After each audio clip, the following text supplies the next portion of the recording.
Bible. So, Zach and Damodar, they're on a program? No. They're not? Okay. You had your Ishtagosti today? Was it today? Long one, eh?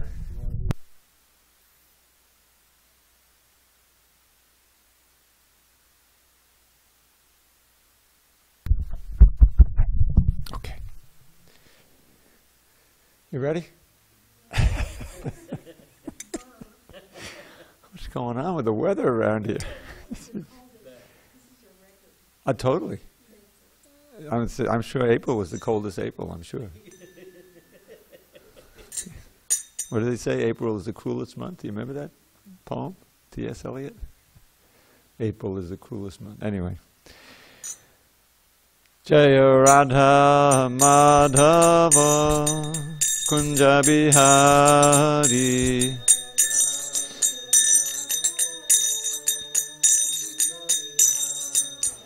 Jaya Radha Madhava Kunja Bihari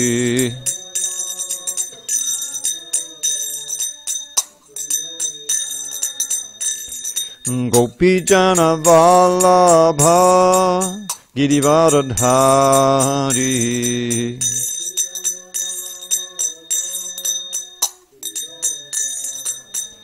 Jaya Gopi Jana Vallabha Girivardhari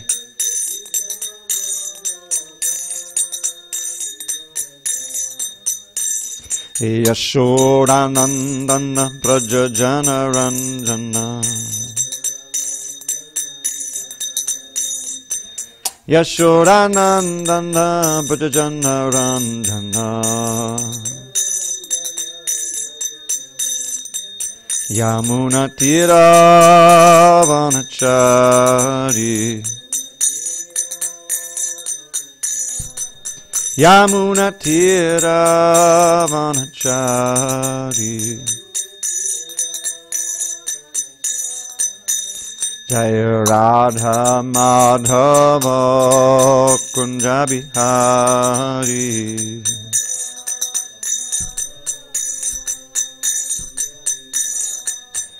Jaya Radha Madhava Kunja Bihari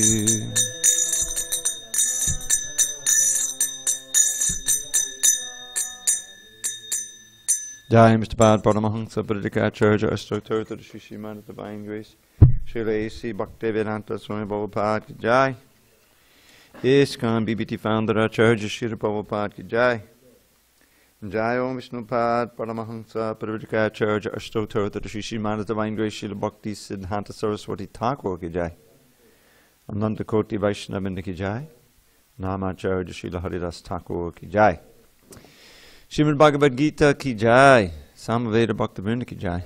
All glories to the assembled devotees. All glories to the assembled devotees. All glories to the assembled devotees. All glory to Shri Guru and Gauranga. Oh boy.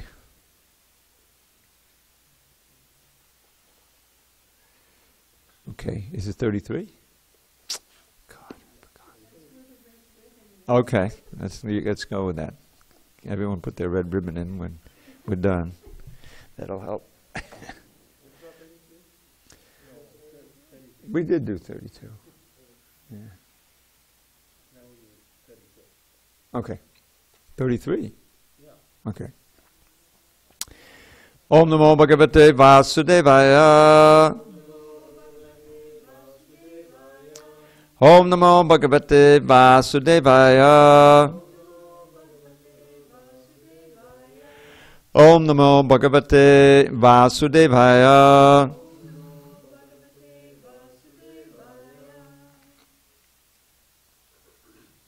On this first day of May 2018 in SanDiego, we're reading from Srimad Bhagavad Gita as it is translation and commentary by His Divine Grace A.C. Bhaktivedanta Swami Prabhupada.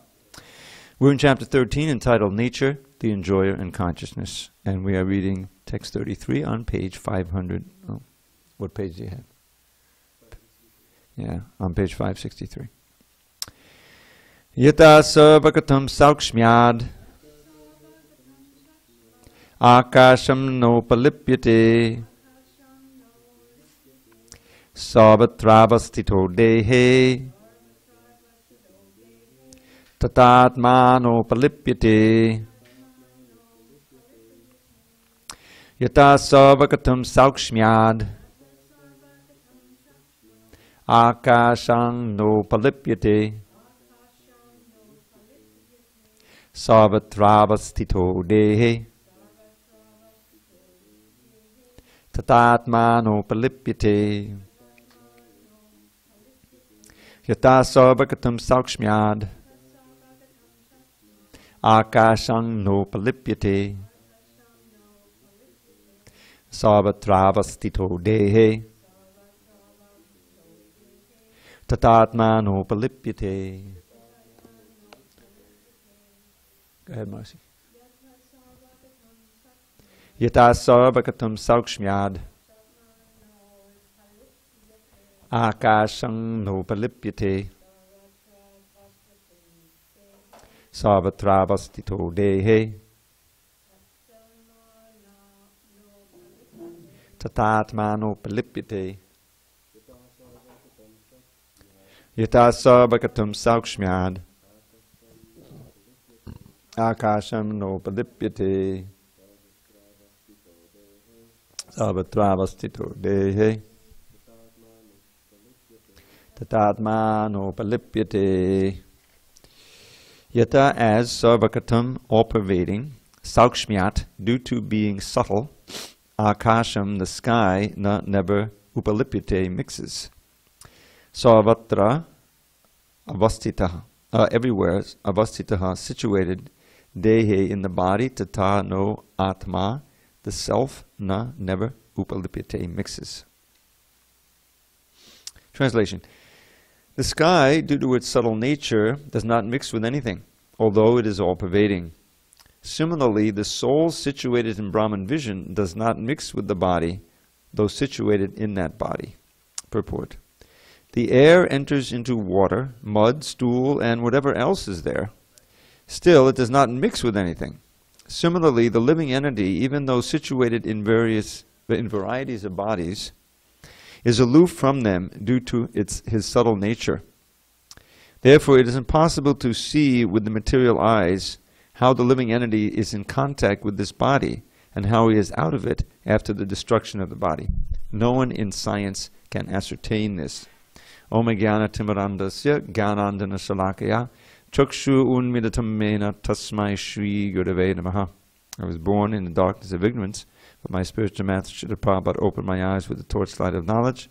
I offer my humble obeisance unto him and all members of Sri Parampara. So, here it says the soul situated in Brahman vision does not mix with the body, which is certainly true. But it's also true that even the soul that's not in the Brahman vision doesn't mix with the body. Basically what's being said here is a simple idea that just as the sky, which in this case means akash or ether, ether doesn't mix with anything. Because it's so subtle, it seems to be, it's all pervading, but it doesn't actually mix. Similarly, the soul, although situated in the body and identifying with the body, doesn't actually mix with the body. That's this phrase I mentioned last time, asango hyayam purushaha. This is from the Vedas. Asango means not really mixing or merging. He, certainly, I am this Purusha. Purusha is the soul in the body, trying to be an enjoyer. The actual Purusha is Krishna. But the soul is trying to enjoy, so he's known as the Purusha. Yeah. What's the page number again? I think I'm going to take this book with me. This is the only version of the Gita that has the other pagination. Page number? 562? Okay. I have 569. It's an old printing. Believe me, I know all about it. It's coming with me. So on page 562, text 33. So it's important to realize that the reason why the soul doesn't mix with the body is because it's a categorically different kind of energy. In the 7th chapter, Krishna describes the different energies, his energies. He says, Bhuma apa onanavayo kagmanubhuriricha, earth, water, fire, air, space or ether, mind, intelligence, and ego, progressively more subtle, but all material energies. These are different energies. We're absolutely familiar with the earth, solid matter, and gases and liquids. Who doesn't know about that? But none of them are alive. They're all, this is the essential difference between those energies and the superior energy, right? So they make up the body. What is your body? Solid matter, liquids, gases, radiant energy, mind is part of it. It's all a very complicated machine made of these 8 elements. Not alive, not conscious. And so then Krishna says, Apare amitastranyam prakritam vidhi me param. You should know that this is called the apara prakriti. Para means transcendental, apara means material, higher and lower. There is a superior energy which consists of the living entities, who are daryate, this jagat. Daryate means, it's the same word as dari, like Giridhari, holding up the hill. The same root is there for the word dharma. Dharma means that which sustains you, that which is intrinsic to you, which you cannot, the essential nature of something is its dharma. Everything has a dharma.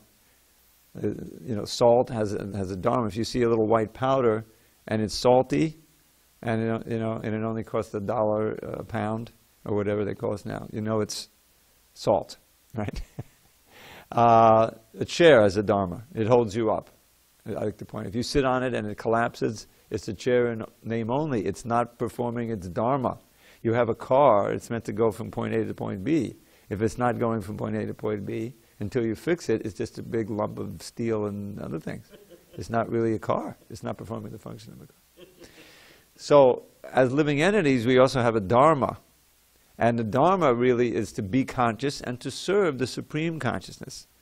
Now that dharma is distorted when we serve matters, the higher energy, the para prakriti, serving the lower energy, the senses, the mind. We're serving the demands of the senses. Everyone is a servant. You can't get away from it. But we should want to serve that which can give us the most auspicious result. If we serve the senses and the demands of the senses and the material ideas, then that seems to be for our benefit, but ultimately we're cheated. Because all that service is going to give us is another body, which is the source of suffering. Especially in the transition points, like birth, death, and disease. The hardest one of all is disease. Go on for years and suffering, all kinds of things. So that's all caused by the body. If we didn't have this material body, there'd be no disease, right? So, now, therefore we have to have faith in the existence of a spiritual body, with spiritual senses, spiritual activities, and that is what Krishna is teaching us here. So here remember he's describing these different things. What is the body? What is the knower of the body, the soul? What is Prakriti and Purusha? This is a classic question of the Sankhya philosophy. What is the living entity and what is this Prakriti, material energy? What is knowledge and what is the goal of knowledge? This idea of there being a goal of knowledge is often not understood in the West. It's just like, let's just keep increasing the knowledge. That itself is a great thing, isn't it? No, not if there's no goal to it. What does Krishna say the goal of knowledge is? You remember Bhagavad Gita? Bahunam janmanam ante gyanavan mam papadyade. After many, many births of cultivating knowledge, Bahunam janmanam means many births, one who is Gyanavan, who actually has knowledge, surrenders to me. In other words, he actually becomes my servant, understanding that Vasudeva is everything. Now, that's such a Mahatma, a great soul, is very rare. So this idea that Vasudeva is everything is being explained in this chapter. Because Vasudeva is Krishna. Krishna expands as the super soul. That was part of the question, right? And part of the answer. Remember a few verses back we had Upadrashta Anumantacha Bharta Bhokta Maheshwara. That in this body there were actually two souls. There's the individual soul and the super soul. And what is the function of the Supersoul? He oversees. Upadrashta, I mean literally to supervise. And Anumanta, he sanctions our activities. And he's the ultimate enjoyer of what we do. But he also gives intelligence to us to do what we want to do. He gives knowledge, he gives forgetfulness, remembrance. This is part of the Supersoul. So we completely are ignorant of the Supersoul, but the Supersoul is actually giving us all the facilities. And these energies that we're manipulating, that part of our body, that's also coming from God, coming from Krishna, who's the origin of the Supersoul. So here in this verse, this concept that we are intrinsically different from the material energy. And that really, remember the idea is that if we're in Krishna consciousness, we see the body as a machine, as a tool, in order to serve Krishna, in order to serve God. Then it's in its constitutional position. Then we're nicely situated. And we're moving toward the goal of life, which is to break free of the bonds of matter, of birth and death, and to return back home, back to Godhead, to take up our long-lost service to Krishna, which is full of ecstatic bliss and eternal life. There's no death, there's no change there. You know, the existence of this is denied by modern science. But what's the alternative? You can see, it's disaster. Because without the grounding in the book of knowledge given by the Supreme, we're thrown back on our own devices. In other words, our own intelligence, speculation, right? And there's always the danger of the lower nature taking over. And we've seen that historically, especially in the Kali Yuga, where more and more the modes of ignorance and passion are predominating. And the very idea of searching for these things is, very rarely seen. Most people are just trying to survive in this world. So much violence, so much degradation. This is crazy weather. This is a result of human activity. I mean, we're messing up. It's like we're living on this planet and we're just cavalierly just using up all of the facilities. We're polluting it. And we're ruining it as a habitat. There's various islands. What was that one? Easter Island? That's the one where those incredible statues, those big stone statues, they don't know how they got there. You ever see pictures of that? Easter Island, it's out in the Pacific somewhere. But there's hardly any people living there anymore.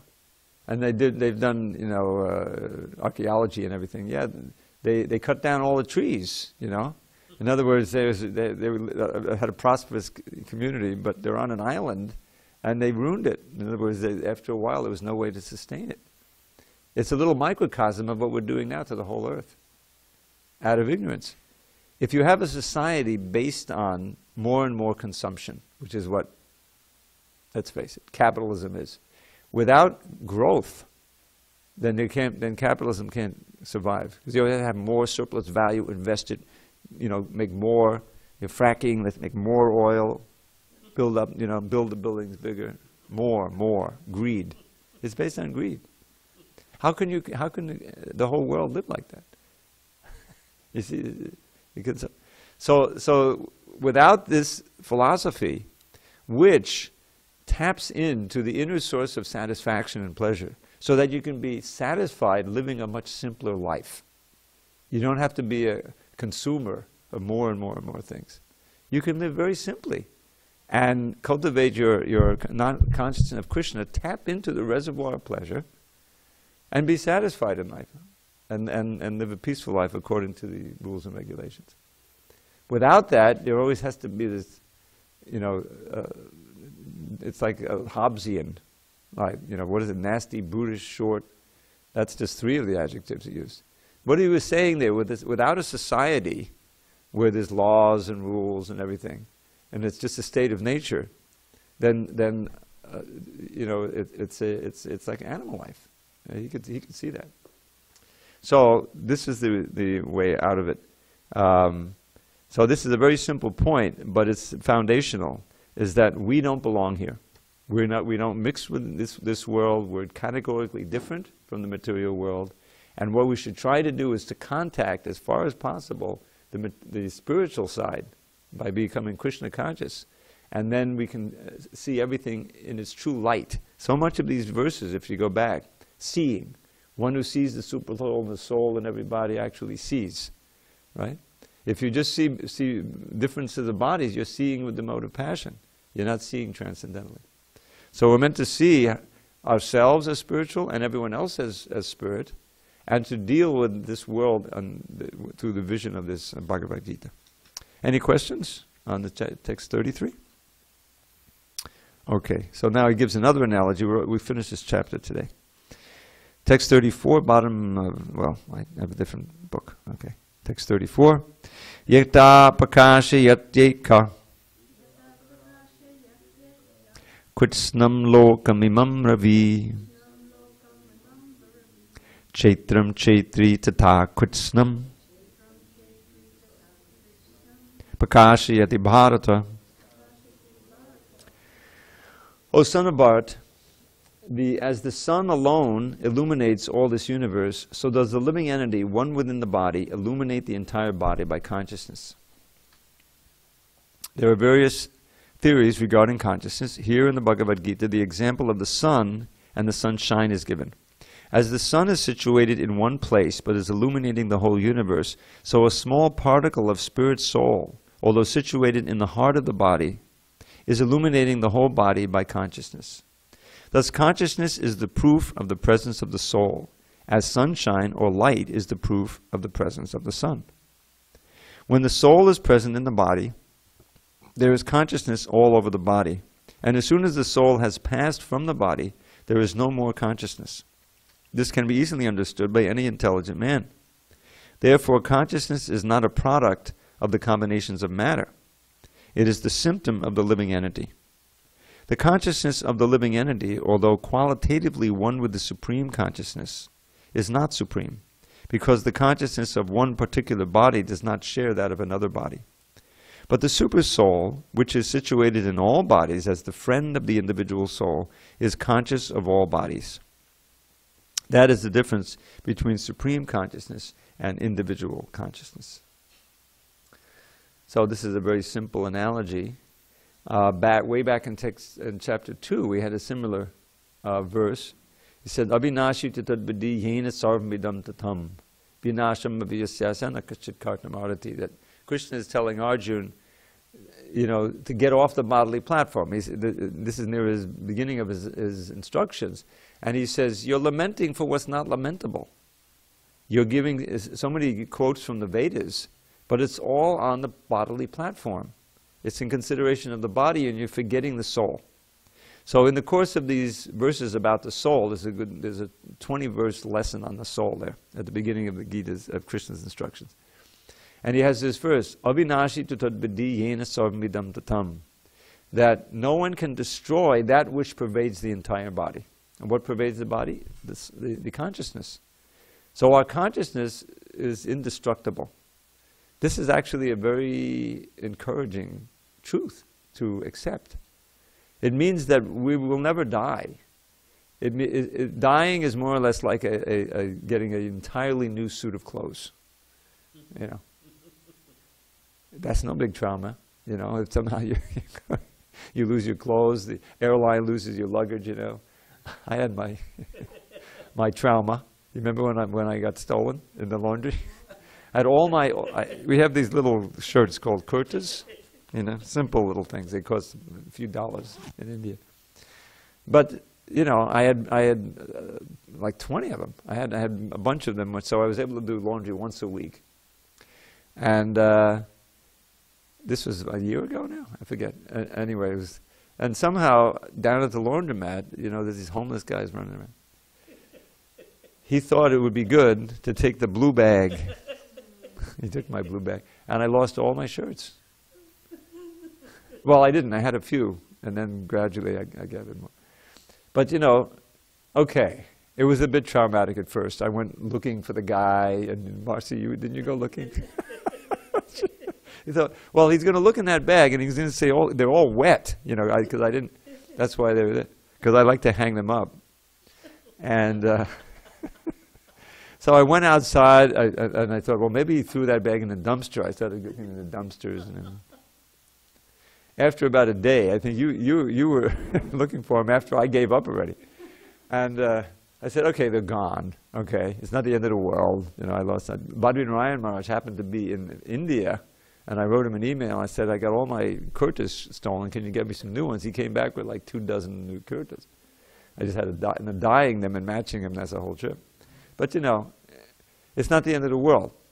Now, if I had, you know, like, isn't it, I mean, you may not have, but like really expensive bags that cost $1,000, $2,000. You've heard of those, right? Gucci bags or something.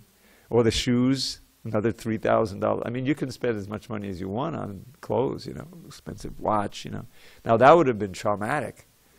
But who was it that sages said, when you have nothing to lose? I think it was a line from a Dylan song.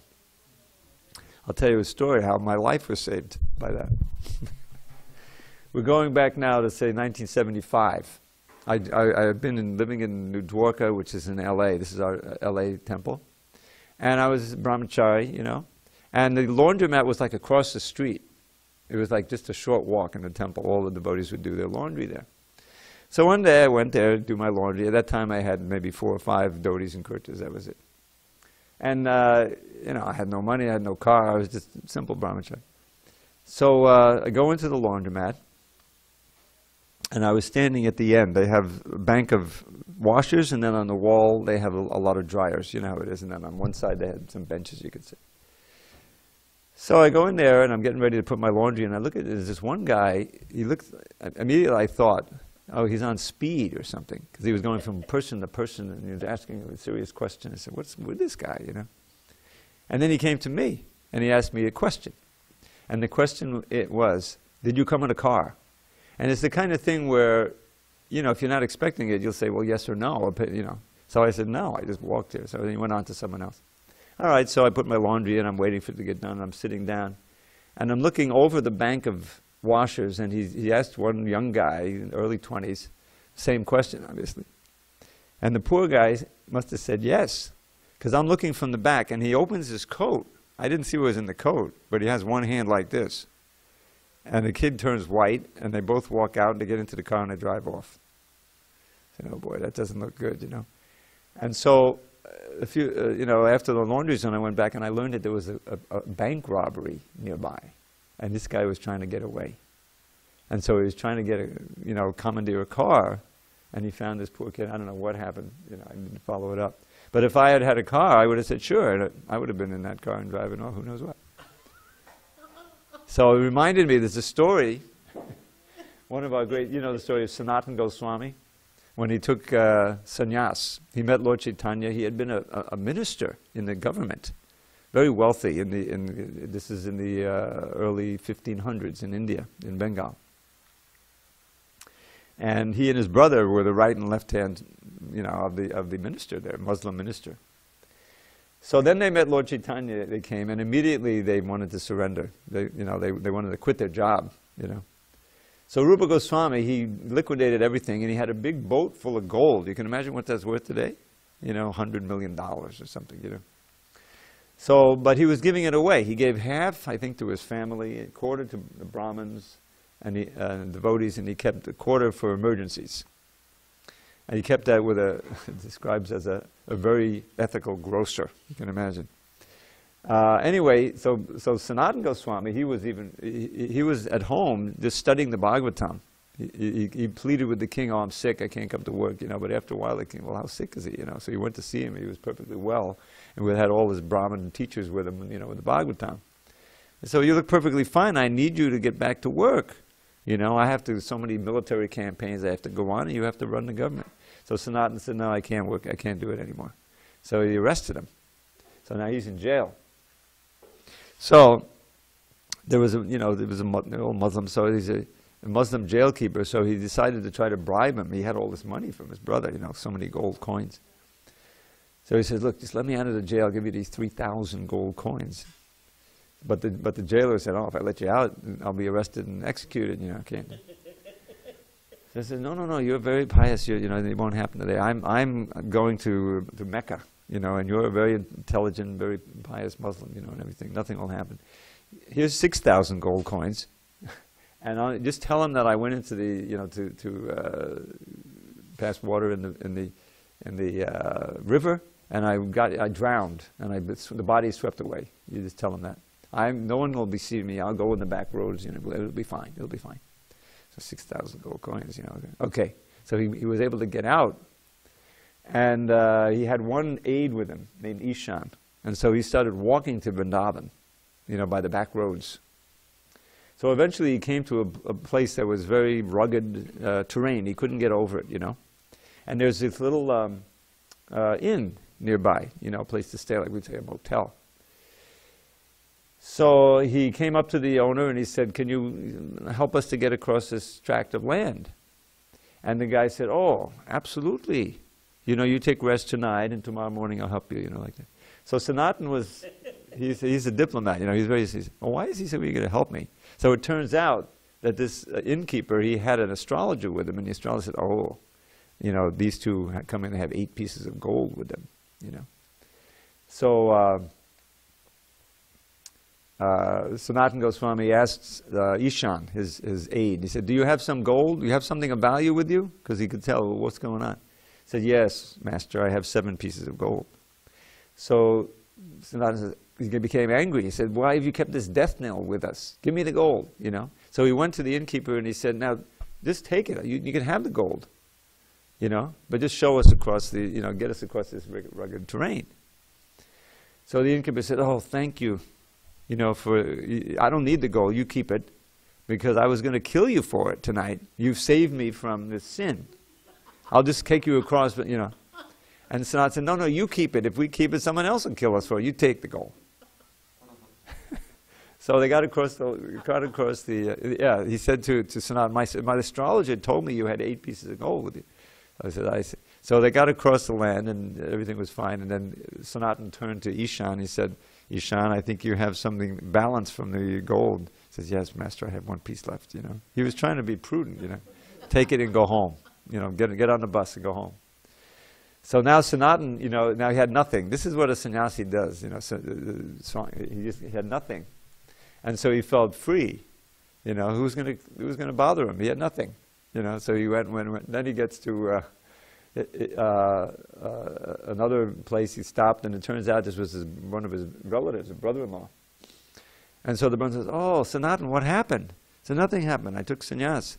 Says, "Oh, stay here a while, rest up a little. You know, clean up and have some nice prasadam." Sanatan said, "I'm not going to stay here at all. You know, I don't want to backslide. You know." So at least take this chadar, shawl, you know, to keep warm. It was a really nice shawl. So okay, that I'll take. So he takes that and he goes all the way to, he finally comes to Varanasi, where Lord Chaitanya is staying. And he was very happy to hear the Lord was there, and he went to his domicile, and he's just sitting outside. Now by this time he'd grown a beard and everything, you know. So Lord Chaitanya could tell that Sanatan was there. And he said, oh, Govinda, go see who's at the door. I think there's a devotee there. So Govinda goes to the door and he sees what he thinks is a Muslim mendicant, because he's got all the beard now. You know, he's just been walking in the forest. So Govinda says, there's no devotee there. He says, is there anyone there?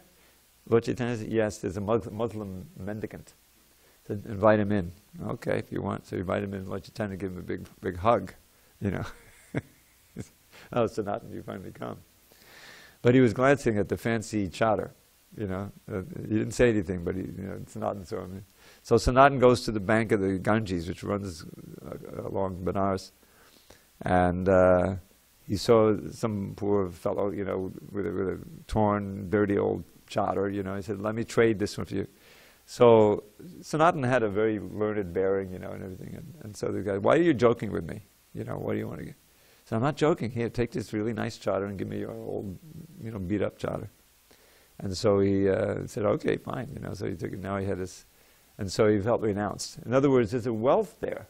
There's a freedom to not having anything or any worries, you know, about maintaining and getting and protecting from the thieves and all this, that, you know.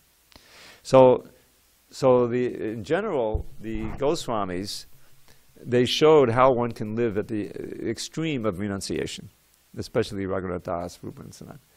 So it describes about those three, talked about Turna Mashesha Mandada Patisheni Sadat Tuchavat Budva Dina Ganesha Go Karaneo Kopina Kantashita. This kanta is this rejected cloth that you just gather somewhere. You know. So it says, Ashesha Mandada Pati Shreni, they endless wealth and influence they had. Raghunath Das was like a billionaire, you know, the only son of a billionaire. And Rupa and Raghunath were part of the government. But they gave it all up immediately as insignificant. And they, Bhutva Dina Ganeshiko, they became the protectors, you know, for the welfare of all of us. For the Bhutva Dina Ganeshiko Karuneya, out of mercy. And Kopina Kantashita, all they wore was this little underwear and outer cloth, you know, nothing. But were they unhappy? Were they miserable? You know, we would all be. You know, have nothing, no prasadam, no place to stay, you know, but we got to wander around, you know. No, they were at the highest levels of ecstasy. Gopi bhava rasamatab dadhari kalola magnomoho. They're constantly drowning and diving and drinking the nectar ocean of Gopi bhava, of you know, Krishna, loving Krishna in the highest levels. So the point is, all of us, every one of us, has a reservoir of unlimited pleasure, ananda, within our heart. But we're ignoring that, and we're going out and trying to get these little flickering, illusory pleasures, and suffering from that. So all we have to do is learn how to tap into the inner pleasure, and then we can be indifferent. You know, we can live very peacefully in this world. None of the advertisers can attract you. None of the things that Maya throws at you can attract you, because you're always overflowing with Krishna pleasure. Yat pada pankaja balasa balasa. Okay. So the sun, did we read that one about the sun illuminating the whole universe? So the living entity, one within the body, illuminates the entire body by consciousness. Let's finish the chapter. Go ahead. So I've heard from a devotee that the soul itself is as brilliant and as bright as 100,000 suns combined. I don't know if you've heard that from himself. Well, yeah, I mean, Prabhupada says brilliant as the sun. I mean, we made a little movie about that. Yeah. And so what happened? Here we are now. I mean, all of you are very effulgent, but not quite. So it's saying that the consciousness is the first of the presence of the soul, so something like the presence of the sun. So is it, you know, consciousness is the first of the soul, or is there any other ways that there's the existence of the soul? Well, not until we can actually have such vision that we can see, you know, see the soul and the super soul. But that's, I mean, another way of understanding it is just the kind of thing that Krishna does at the beginning of the Gita. In other words, the fact that we're aware, that's what the meaning of the soul is. That's what the Atma is. Who am I? You know. Well, what do I think about when I think about it? Am I my body? You know. Well, that doesn't make too much sense, because you can lose a good proportion of your body, but you still think I'm still around. So it can't just be the body. You know, my hand, my legs, my mind, right? My mind is not is very peaceful right now. Okay, if it's my mind, then you're not the mind. You're the knower of the mind. So just by logic, you can understand that this whole idea of the Chaitra, Ga, the knower of the Chaitra, which includes the subtle as well as the gross. So that intuitively you can understand. You know, now you can't understand from that what your eternal function is, who you are in relation to Krishna. In other words, there's these two levels. Prabhupada often talks, like in the 5th chapter, he makes a point in the purport. Just understanding your pure spirit soul, being on the Brahman platform is not sufficient. You have to have an understanding of your eternal activities on that platform. In other words, that's where the real culture of Krishna consciousness comes in. I mean, even, you know, the Mayavadis understand. Impersonalists understand we're not the body. The problem is they don't believe that the soul really has a form and a personality. They think that perfection is giving up all variety, all of the desires, and simply floating along in the bright light of consciousness. Now, the advantage of that is there's no more pain. You don't have a material body. But that's a negative conception of happiness. Prabhupada says if you're in a hospital, right, you just had an accident and you're in traction and you broke your leg, you know. Well, you know, so much of your consciousness is, when will I get out of here? You know, today's a better day than yesterday. The leg isn't throbbing so much. They gave me enough painkiller. This is really a good day, right? In other words, this is. But when is your ideal finally to just be free of pain and get out of the hospital? No, then you're going to resume your life, right? And actually do something with it. So just the idea of liberation is a negative idea. And ultimately it's a material idea. You know, this, at the beginning of Bhagavatam, the second verse, Dharma projita kaita votra. Here in this Bhagavatam, all of the cheating religions are kicked out. And Sridhar Swami, Prabhupada mentions right in the first, in that purport, that Sridhar Swami has said, yes, and the desire for liberation is also one of those cheating aspirations. Mukti itself is ultimately a material idea, because it has no relation in and of itself with Krishna, with God. It's just an extreme example of what we do all the time, which is just like, you know, now that it's cold, we got it cold again. Anyway, it's May, it's cold enough to wear something. So that's you know, now I feel great. I'm not freezing, you know. But that's a negative idea. In other words, so much of our efforts are to push back on the pains in this world. But think of a graph, you know. The x-coordinate is pleasure, and the y-coordinate is time. And this is often time, right? So we're moving along in our life, each lifetime, and we're trying to move up the x-coordinate, right, to get to the point of real joy and pleasure, and to minimize the downside, right? That's what life is all about. So really, we start in the material side below zero, right? We're not experiencing, above the zero line is actually spiritual pleasure, is real pleasure of the soul. But we start on, we're in a material body of some kind. So life is really a struggle to just get up to that 0 point. I'm hungry. I'm suffering. Oh, now I found some food. I don't even have to be a human being to have that. Then, you know, I moved a little bit up toward the 0 point, you know. But still, I've got so many enemies. So that's a negative. I'm not really at 0. You know, I just moved a little toward it, you know. And that, so the getting free of the material body and all of this suffering, that's coming up to the 0 point. And from where we're looking, that looks Brahmananda. What could, you know, that's great. But Krishna said, no, that's not so great. What about all of that positive pleasure in the spiritual world? Vaikuntha and Goloka and all of those, that's in the positive side. That means you're already liberated, that's taken care of. But if you're denying all the varieties, you know, you're denying the personality of Godhead, you're also denying your own personality. I'm telling you, chapter 4, Bhagavad Gita, text 10, that purport is so illuminating. Vita raga bhaya krodha manmaya mamapashada bahavo jnana tapasa puta madbhavamagata. Krishna says, many souls in the past, giving up attachment, fear, and anger, and becoming purified by search for knowledge and austerity, they attained me and they attained love for me. Vita bhaya manmaya means being filled with me, with Krishna consciousness. Mamapashada, surrendering to me. Jnana tapasa, and practicing knowledge and austerities in service to me. Tapasa puta, being purified. Madbhavamagata, attain love for me, or attain my nature.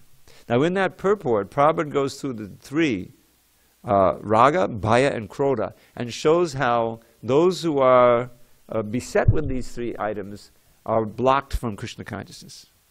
The first one is raga. Now that can be, you know, kama, material desire. That's a universal. Practically most people are that's the impediment. So much involved with material desires, and the flip side means avoiding the pains. You see? So they're not interested. It doesn't, what's in it for me? Materially, nothing. Then I don't want to know about it, you know? So then comes Bhaya. Now Bhaya covers the impersonalists. Bhaya means fear.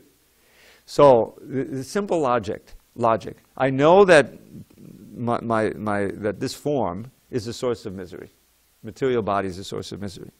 And my personality and activities and desires and loves and family and all of this, that's all tied up with this body. So that means that all of this variety and all of this material life, that's tied to the body. And the spiritual life must be no body, no form, no activities, none of this entanglement. In other words, they equate having a form and activities with having material form and activities, throwing out the baby with the bathwater.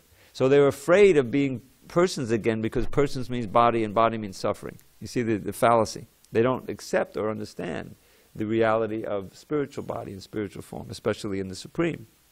Then you get krodha. Krodha means anger. Now Prabhupada said anger means you've been cheated so many times before. You know, this philosophy, that philosophy, you're a complete skeptic. I don't believe anything is true. You know? So let me either void out, you know, nothing is true, nothing counts, we're voidists, which leads you to Buddhist philosophy. Or you take shelter of some intoxication or something like that. That's krodha, it's more mode of ignorance. So these three elements are impediments. That's why it says vitaraga bhaya krodha. You have to be free of attachment, fear, and anger in order to progress. But the devotees taking shelter of Krishna and Krishna Bhakti, we're cultivating understanding of our eternal form. And we're absorbing ourselves in Krishna's form and activities. Everything is form. They're ringing the bell for Krishna on the altar. Beautiful deity. You know? Yes, it's originally stone, but it's not stone anymore. You know, Krishna is manifesting himself through there. And the more purified we become, we can see Krishna in the deity. And of course, the greatest mercy is the holy name. Just chant the holy name. You can't really chant Hare Krishna and be an impersonalist. Not a very good one anyway. It's very difficult. So, this, what was the original question again? Millions, you know, more brilliant than the sun, millions of suns.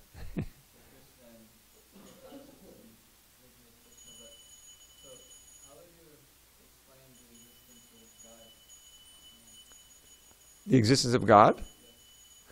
Well, it's the first, you know, intuitive way. In other words, you can use your logic. And this is what the Christian theologians did. Saint Thomas Aquinas, you know, different arguments for the existence of God. Prabhupada used the same one.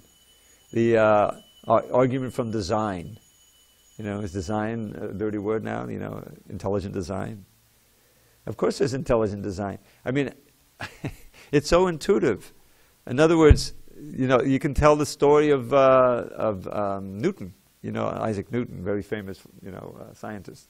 So he had made a model of the solar system that he had understood to that point, you know. You can imagine, you know, some gears and everything, and there's the sun and the earth going around it and everything, whatever. So his friend comes and said, "Oh, who made that?" And he said, "Nobody." It just appeared with the intricate gears and everything, you know. Said, "Oh, come on," you know. So, okay, yes, I made it. So why do you think there has to be someone who makes this little model, but there's no somebody, no intelligent person who made the original? His friend was an atheist, you know. In other words, as soon as you see the organization, the balance, you know, just the human body, just think about it. I mean, every day, you know, we forget about it. We just get up, go to work, or come to the temple. You know, but so many things have to be just right. You know, as you get older, you realize how many things can go wrong. You know, you didn't even know could go wrong. Obviously, you know, it's a tremendous display of intelligence. Maybe it's Brahma's intelligence, but Brahma got the intelligence from Krishna. You know, and everything. There's no place, you know, we had this idea, oh, there's a simple one-celled organisms. There's no simple organisms. I remember Sariputta, he was a genius. They did this thing, the Origins magazine. It's worth reading. And you see, once they get into the little paramecium, you know, oh, there's all of the organelles in there. I forget what they do, but they're all complicated. And Sariputta said, every one of these paramecia is more complicated than New York City. Hello? There's no simple thing. The more you get down into the atom, you know, you get into the galaxies, whatever you want to do. Everything is extremely complex, and it's all working with a great balance, you know. We see how human beings can muck it up, the balance of nature. You know, there's so many poor animals and birds going extinct every day because we're poisoning the atmosphere, you know. In other words, there's this careful balance that we're screwing up. Ultimately, it all comes into balance, and everything is destroyed and created, you know, Krishna's. But the whole idea is that that's a really good way that people can start to wonder, yeah, I wonder what's behind it. And the scientists, this whole, you know, propaganda that it all, you know, trillions of years, everything self-organized. Where does anything ever self-organize? Is your apartment ever self-organized? It would be nice if it did. No, you have to straighten it up. You have to clean it up, you know. So the idea is that, you know, upadrashnanumantacha, the overseeing, the super soul's overseeing, God's overseeing everything. There's an intelligence. There's a whole structure of, you know, just like the government. There's a big government. We call it, you know, Indra and Chandra and all of these demigods and everything. So Krishna said right in this chapter that everything is a combination of matter and spirit. That means even, you know, the totality of the earth. Oh, there's Bhumi, there's Varuna for the water, there's Surya for the light. You know, there's an intelligent person overseeing the management of all of these elements, as well as our own, you know, self. So this is one way that intuitively you can't know so much about the details of God, but that there is a guiding intelligence, and wherever there's an intelligence, there's a person, and therefore there must be the supreme person. You know, that's just, this is why people believe in God, you know. But now, oh, we're much more modern now. You know, we're more enlightened. No, we're less enlightened. The simple person who recognizes a higher power is in better shape than, you know, those very intelligent atheists. What is that? You know, maya pridita jnana. Who doesn't surrender to me? Prabhupada quoted this verse so much. Namam dushkrita no mudha papadyante nararama maya pridita jnana asuram bhavamashada. You know, Prabhupada said, you know, he would say, don't blame me. I'm just quoting Krishna. Krishna says, anyone who doesn't surrender to me, he's fought in this different category. Dushkritina means maybe he was intelligent but misusing his intelligence. Mudha, fool, the lowest of mankind, whose intelligence has been stolen away by illusion. In other words, he's very intelligent, IQ, atheists, you know, have so many arguments, but they're just wasted. And just out and out demons, you know, declaring there's no God and all the things. So it's, you know, you can't prove the existence of God to somebody who doesn't want to know it. But you can certainly show how a non-belief in God is absurd. It's absurd in seeing everything. I don't see how anyone can maintain that, you know. You have to posit, oh, there's so many parallel universes. Because this is the one where life came about in human beings. But in so many other universes, it didn't work out, you know. In other words, the chemicals didn't come together and it's just, they're just dead. I mean, I don't know what they believe. You know, Bhadrin Raimarsh likes to follow the latest one. I can't follow it. How did all this come about? Big Bang, whatever. Yes, oh, go ahead. I don't doubt the existence of God, however, I do have many friends, and I've heard many theories of God, but okay, there's God, however, who created God? Yeah, nobody. That's the definition of God.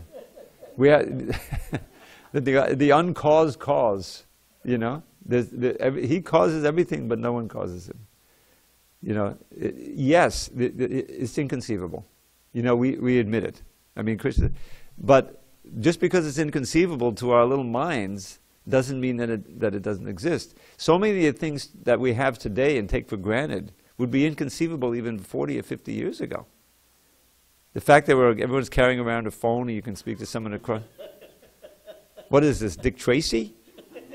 You know? It's inconceivable in so many fields because we just don't know, and therefore we say, oh, it can't exist. But actually, you know, when you follow the process of bhakti yoga, you can feel the presence of God and the guidance. And when you come in touch with someone who's actually realized, like, you know, our spiritual master, I happen to be the only one here who actually is a disciple, direct disciple of Srila Prabhupada. But there was no doubt. I mean, you read the books, you know, it comes out, the certainty comes out. Because it's as realized as, you know, you meet somebody face to face. That's how you know, you could sense it was there. And so he's giving it, and he gives you the method. See, this is the thing. You have to have enough faith in order to try it. Just like anything. I mean, even Hatha Yoga. That took a while to take hold in America. You know, when the Indian music came and finally they started. But it's a different kind of activity. And it provides a different, you know, benefits than ordinary gymnastics. You know, there's a certain science to it. And so, if you actually try it, you do the bending and stretching, you know, and the meditating and whatever, there's a benefit to it. And so, you don't have to have great faith, you just have to have a little bit of trust in your friend who's doing it, and you get it done. So the same thing is true for Bhakti Yoga. If you try the process, the chanting and you know, living the lifestyle, then you begin to experience the benefits, and you see that, oh, yes, if this is true and I become more peaceful and happy, then maybe other parts of it are true, and then I can actually understand, and I'll have a revelation. It's not, the difficulty is that with our present senses and mind, we can't perceive it. It's just like somebody who's colorblind. You know, how can you explain colors to them? You know? In other words, you can't, because they don't have the facility. Or more precisely, I like to give the example of music. If you understand what's going on in say, classical music or Indian music, are you familiar with some Indian music? Have you heard? You know, there's these ragas and all these things. Same thing in Western music. So, if you understand, your hearing, your experience is different than someone who just walks in. Oh, sounds nice, you know, but you don't know the different melodies, you know, what it means, and or a language. You know, someone hears an opera sung in Italian. I like the music, but you really don't know exactly what's going on. If you have the knowledge, then you can perceive, and the meaning is there, the feelings are there, because you're following the story. So the point is, cultivating the process of Bhakti Yoga purifies your mind and makes you able to perceive the presence of God in things that you couldn't imagine before. It actually works. Now, I'm not a realized soul, but I've been doing it for 45 years, and I wouldn't keep doing it unless I was getting something out of it. In other words, it's anyway, there's a lot to it. Do you have any of our books? Do you have any of our books? Yes. You have one book, yeah. So, yes, it's difficult to convince everyone. Oh, we're gonna have another ceremony now. I'm sorry, I've gone over time. All good, Srila Prabhupada. We can talk later.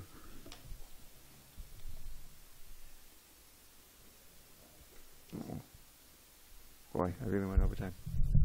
Shut up.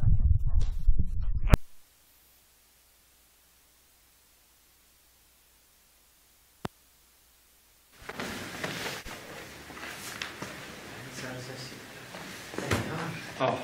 Ooh. Oh boy. My footsteps are flying. I appreciate it. Is this your first time? In SanDiego, yes. Okay. You're from? New York. New York? Yeah, I moved to San Francisco recently. New York, Manhattan? Brooklyn? Really? Is it open? You know, I joined in Brooklyn. Oh, I didn't know that. The old temple. Another one. Yeah, Henry Street. Henry Street. Yeah.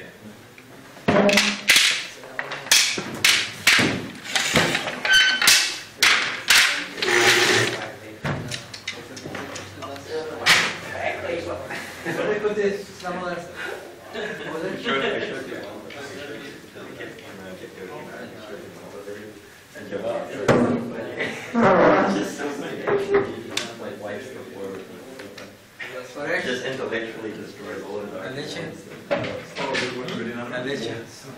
yeah. I couldn't believe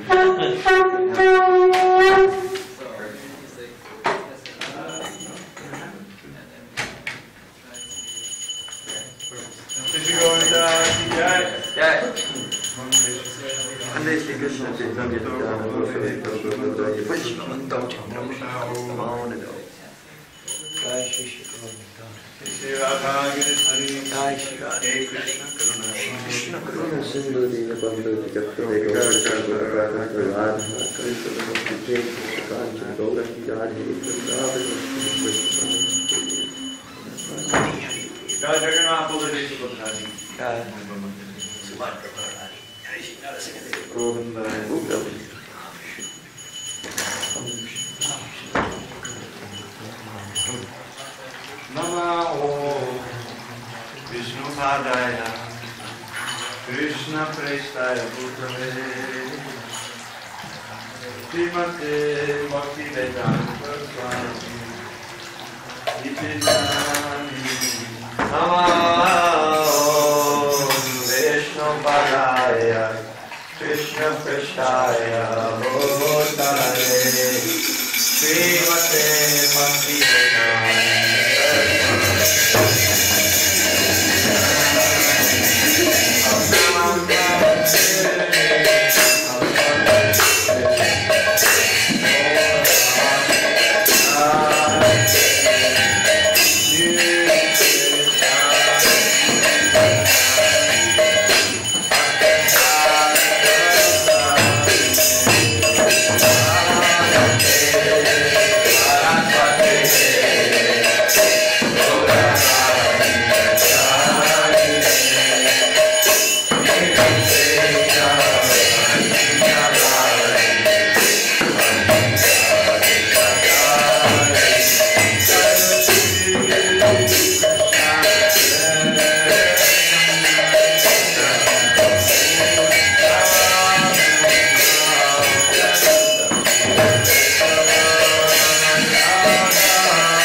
A.C. Bhaktivedanta Swami Prabhupada ki jai.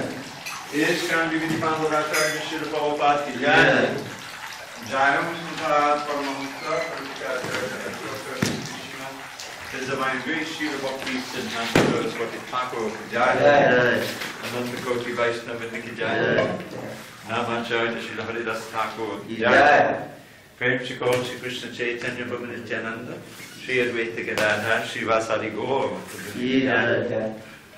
Shri Shri Radha Krishna Gopinath Sham Prabhu Giri Govardhan ki jai. Vrindavan Dham ki jai. Navadik Mayapur Dham ki jai. Jagannath Puri Dham ki jai. Ganga Mahi ki jai. Yamuna ki jai. Tulsi Devi ki jai. Bhakti Devi ki jai. Shri Harinam Sankirtan ki jai.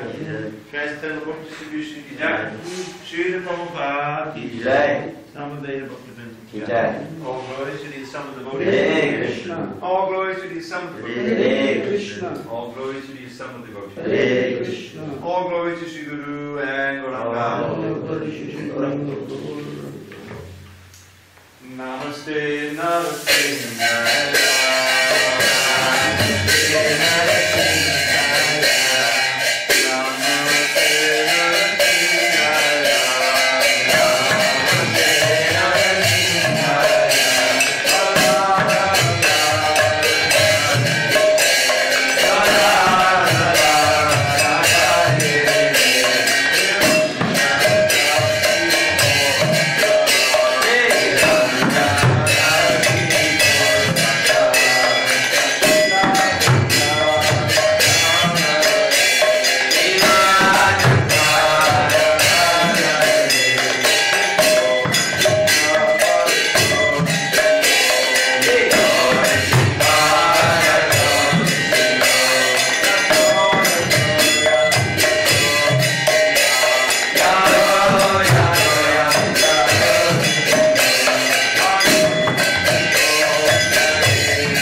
Here for let's get together for a conference. What's your name? Partner. I think I can use pretty sure you met my name. What's your name?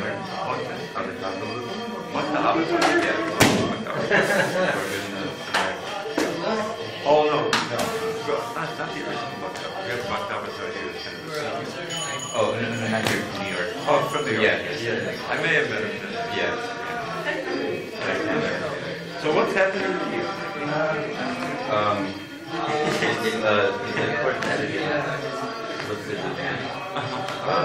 But it's just, including like a lot of my family, so there's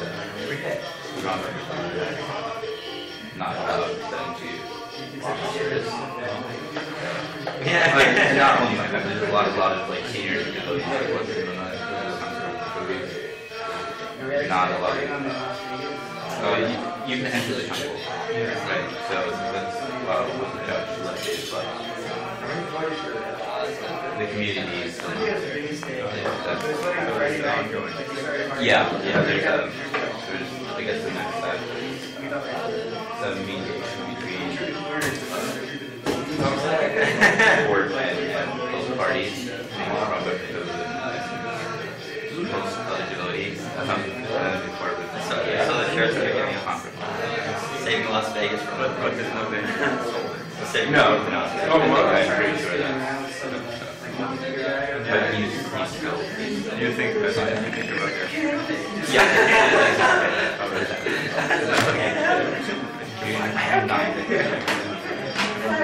And that's when he moved in.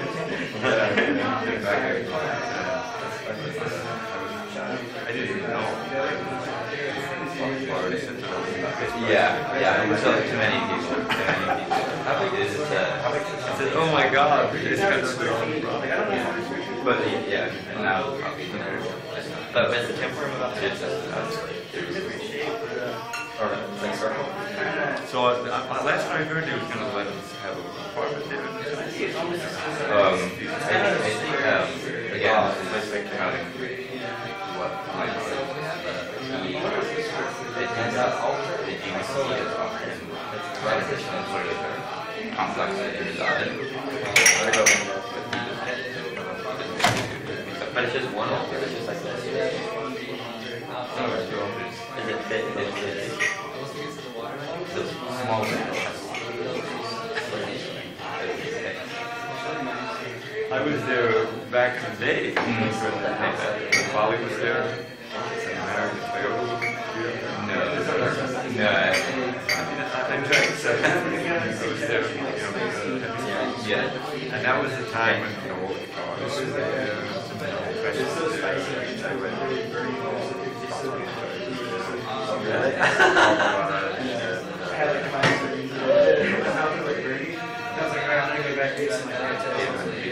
Dave Rita joined with me.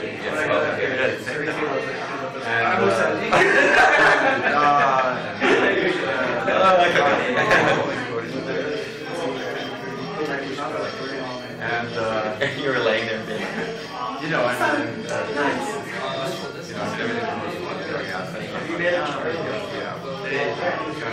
was going out. And then Molly went down there. He was a sensei. He had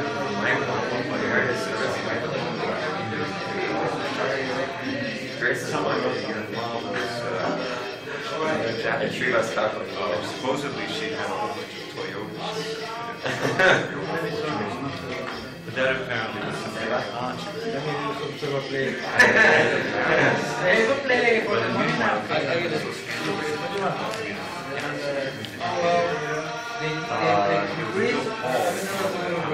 especially the ladies. I was shocked. She went down.